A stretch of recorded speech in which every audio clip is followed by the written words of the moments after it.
Assalamualaikum warahmatullahi wabarakatuh. Yang terhormat Bapak Jerry selaku dosen pengampu mata kuliah Ekonomi Pembangunan serta teman-teman yang saya banggakan.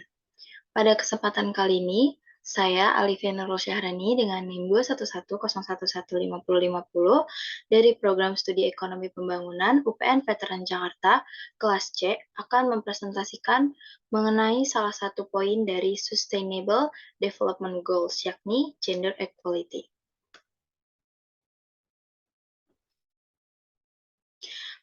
Pada kesempatan kali ini, saya akan membahas mengenai kesetaraan gender dalam pendidikan di Indonesia. Oke, jadi yang pertama di sini ada what is gender. Jadi apa sih gender itu? Gender berasal dari kata genus yang berarti jenis atau tipe. Gender itu adalah sifat dan perilaku yang dilekatkan pada laki-laki dan perempuan yang dibentuk secara sosial maupun budaya. Nah, jadi di sini gender itu berbeda dengan jenis kelamin. Apabila jenis kelamin itu merupakan kodrat dari Tuhan dan gender ini bukan seperti itu. Gender ini berbeda.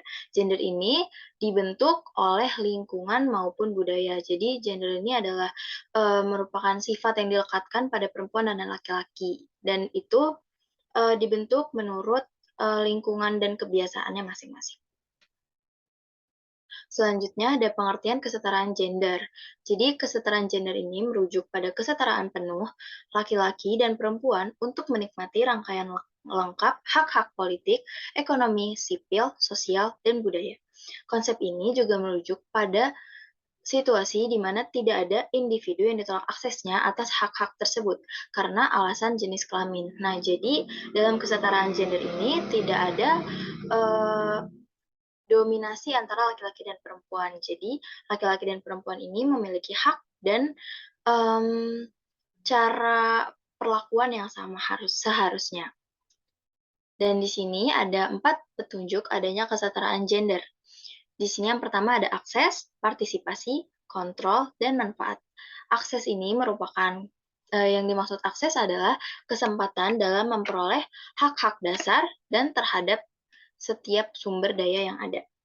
Selanjutnya, partisipasi ini adalah keterlibatan memperoleh sumber daya, pengambilan keputusan, dan menentukan proses pemecahan masalah. Jadi, baik laki-laki dan perempuan itu berhak untuk partisipasi. Selanjutnya ada poin kontrol, yaitu kekuasaan untuk menggunakan hak-haknya secara berdaya guna dan berhasil guna. Jadi, baik laki-laki maupun perempuan itu bebas menggunakan kekuasaannya dan menggunakan hak-haknya secara yang penting itu bisa berguna bagi sekitarnya. Selanjutnya ada manfaat, yaitu jaminan bahwa suatu kebijakan atau program akan menghasilkan manfaat yang setara bagi laki-laki dan perempuan, dan untuk mendapatkan hasil yang sama dari pembangunan. Jadi, baik laki-laki dan perempuan itu bisa merasakan manfaat yang sama. Selanjutnya di sini ada contoh ketimpangan gender. Yang pertama itu ada di bidang politik. Nah, seperti yang kita lihat bersama di sini ada grafik. Sebelumnya mohon maaf, saya mengambil data terakhir itu pada tahun 2014 dan bukan data terbaru. Jadi di sini ada berdasarkan jenis kelamin. Nah, data ini kita bisa lihat perbandingan antara pekerja laki-laki dan perempuannya itu sangat berbeda sekali. Nah, jadi di bidang politik ini, masyarakat itu menganggap bahwa politik itu keras dan itu bisa dilakukan oleh kaum-kaum yang kuat, ya contohnya itu seperti laki-laki. Seperti yang kita tahu, jadi laki-laki itu di masyarakat dianggap sebagai kaum yang lebih kuat daripada perempuan. Jadi, bidang politik ini lebih cocok untuk laki-laki, sehingga pekerja laki-laki ini pada grafik ini terlihat lebih tinggi. Nih, dari setiap partai ini anggota laki-lakinya itu lebih banyak. Seperti pada Partai Demokrat itu 113 laki-lakinya, sedangkan perempuannya hanya 35, bahkan tidak sampai setengahnya. Selanjutnya, yang kedua ada di bidang pendidikan. Di sini ada grafik juga. Di sini menandakan yang biru itu laki-laki dan yang merah itu perempuan. Maksudnya ini adalah tingkat rendahnya pendidikan. Nah, Di sini bisa dilihat perempuan itu lebih banyak dan yang putih ini menunjukkan rata-rata. Jadi, dalam bidang pendidikan, kaum perempuan ini masih dianggap sebagai, pihak kedua gitu, yang bisa menerima pendidikan. Jadi, masyarakat itu masih banyak yang menganggap bahwa laki-laki harus lebih didulukan pendidikannya daripada perempuan. Selanjutnya adalah di bidang dunia kerja. Jadi, yang bisa kita lihat di sini perempuan itu, mmm, tidak dominan. Jadi dominasi laki-laki karena dianggap bahwa perempuan itu belum pantas untuk menjadi pemimpin dan apabila perempuan ingin menjadi pemimpin, ia harus berusaha lebih daripada kaum laki-laki untuk bisa dipercaya bahwa memang perempuan itu bisa menjadi pemimpin. Nah, selanjutnya di sini ada penyebab kesenjangan gender di dunia kerja. Hingga saat ini, kesenjangan gender masih terasa di dunia kerja. Perempuan seringkali menerima upah lebih rendah dibandingkan dengan pekerja laki-laki, meskipun waktu dan beban kerjanya sama. Selain itu, banyak perempuan mengalami diskriminasi, termasuk dalam urusan pemilihan profesi. Nah, di sini, dalam bidang tingkat pendidikan, pengalaman kerja, diskriminasi atau eksklusivitas di bidang kerja tertentu, stigma bahwa perempuan itu lebih tidak produktif. Selanjutnya, dalam kultur sosial itu, di sini ada budaya patriarki, selanjutnya tuntutan mengasuh anak dan mengurus keluarga, seperti yang kita tahu di masyarakat ini, beranggapan bahwa perempuan itu tugasnya hanya mengasuh anak dan mengurus keluarga. Jadi seperti, perempuan itu apabila berpendidikan, ya ujung-ujungnya akan, sama gitu tugasnya, yaitu mengasuh keluarga. Selanjutnya pola asuh terhadap anak perempuan, ini juga sangat berpengaruh. Selanjutnya ada ekspektasi sosial untuk masuk atau tidak masuk ke dunia kerja. Nah, selanjutnya ada situasi kesetaraan gender di Indonesia.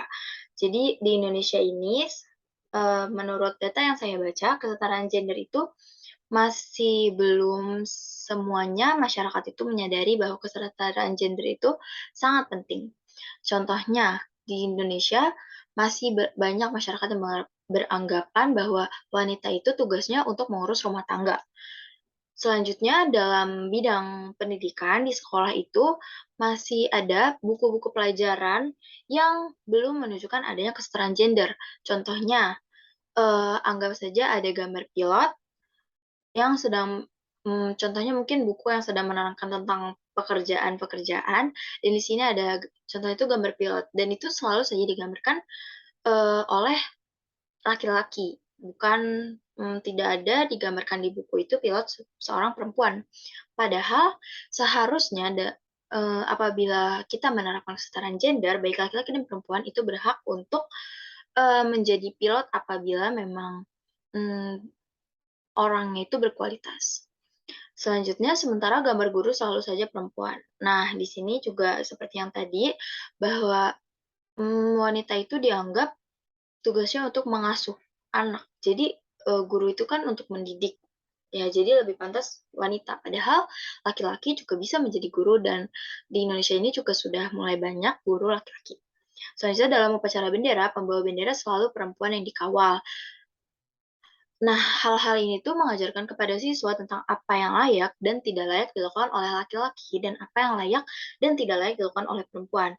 Dan hal ini itu sebenarnya tidak boleh karena, akan menimbulkan, kesenjangan gender yang terus-menerus. Selanjutnya, diskriminasi dalam kesempatan memperoleh pendidikan. Nah, perempuan seringkali dinomorduakan dalam keluarga. Misalkan, dalam hal pendidikan. Ketika kondisi ekonomi keluarga tidak memungkinkan, pihak orang tua akan lebih mendahulukan anak laki-lakinya untuk melanjutkan sekolah daripada anak perempuannya. Dari pandangan ini, maka dinilai pendidikan tidak begitu penting bagi kaum perempuan. Nah, hal ini bisa kita lihat pada saat zaman dahulu ya di Indonesia. Jadi dulu itu saat masih kaum setelah penjajahan, itu kaum perempuan masih sangat sedikit yang memiliki pendidikan yang cukup. Karena anggapan bahwa perempuan ini, tidak begitu penting dalam bidang pendidikan. Dan perempuan itu tugasnya hanya di rumah. Namun pada saat sekarang ini kondisi Indonesia, tingkat kesadaran masyarakat akan pentingnya pendidikan sudah mulai bagus, sudah mulai, banyak yang sadar dengan dibuktikannya, tingkat jumlah siswa sudah mulai banyak, terus persaingan saat ingin masuk ke perguruan tinggi juga sangat sulit dan itu menandakan bahwa sudah mulai banyak yang sadar akan pentingnya pendidikan. Nah, selanjutnya di sini ada upaya pemerintah dalam menangani gender equality dalam lingkungan pendidikan. Yang pertama, di sini ada tenaga pendidik. Jadi, pemerintah itu memberikan pembinaan kepada para tenaga pendidik untuk bisa menerapkan kesetaraan gender dalam mengajar murid. Selanjutnya ada kurikulum. Pemerintah mengadakan program Merdeka Belajar.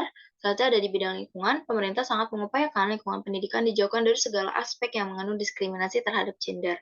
Nah, contohnya seperti yang tadi, sekolah-sekolah mungkin bisa mempekerjakan guru laki-laki, selanjutnya mungkin, dalam pembuatan buku atau kurikulum bisa diperhatikan, gambar-gambarnya, terus dalam penggunaan katanya yang bisa menggambarkan kesetaraan gender.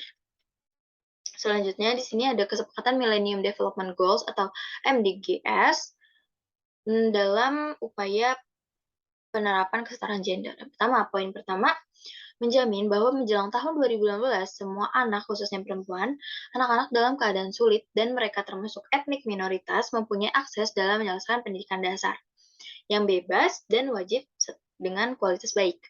Poin kedua, mencapai perbaikan 50% pada tingkat literasi orang dewasa menjelang tahun 2015, terutama bagi kaum perempuan dan akses yang adil pada pendidikan dasar dan berkelanjutan bagi semua orang dewasa. Selanjutnya, poin ketiga ada menghapus disparitas gender di bidang pendidikan dasar dan menengah menjelang tahun 2015 dengan suatu fokus jaminan bagi perempuan atas akses penuh dan prestasi yang sama dalam pendidikan dasar yang berkualitas. Selanjutnya, yang terakhir, ada dampak positif kesetaraan gender. Nah, apabila kesetaraan gender bisa diterapkan dengan baik, hal-hal berikut ini akan bisa tercapai. Yang pertama, ekonomi keluarga berjalan dengan baik, dikarenakan suami dapat mencari nafkah dan sang istri bisa menambah pendapatan keluarga. Nah, poin pertama ini bisa tercapai apabila perempuan ini dianggap juga bisa bekerja, bukan hanya di rumah saja.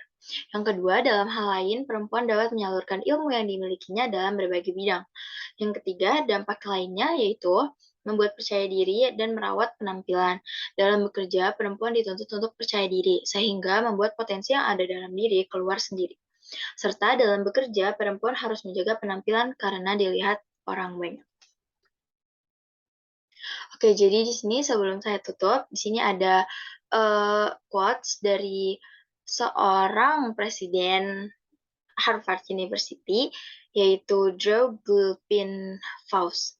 Beliau berkata bahwa I'm not the woman president of Harvard, I'm the president of Harvard.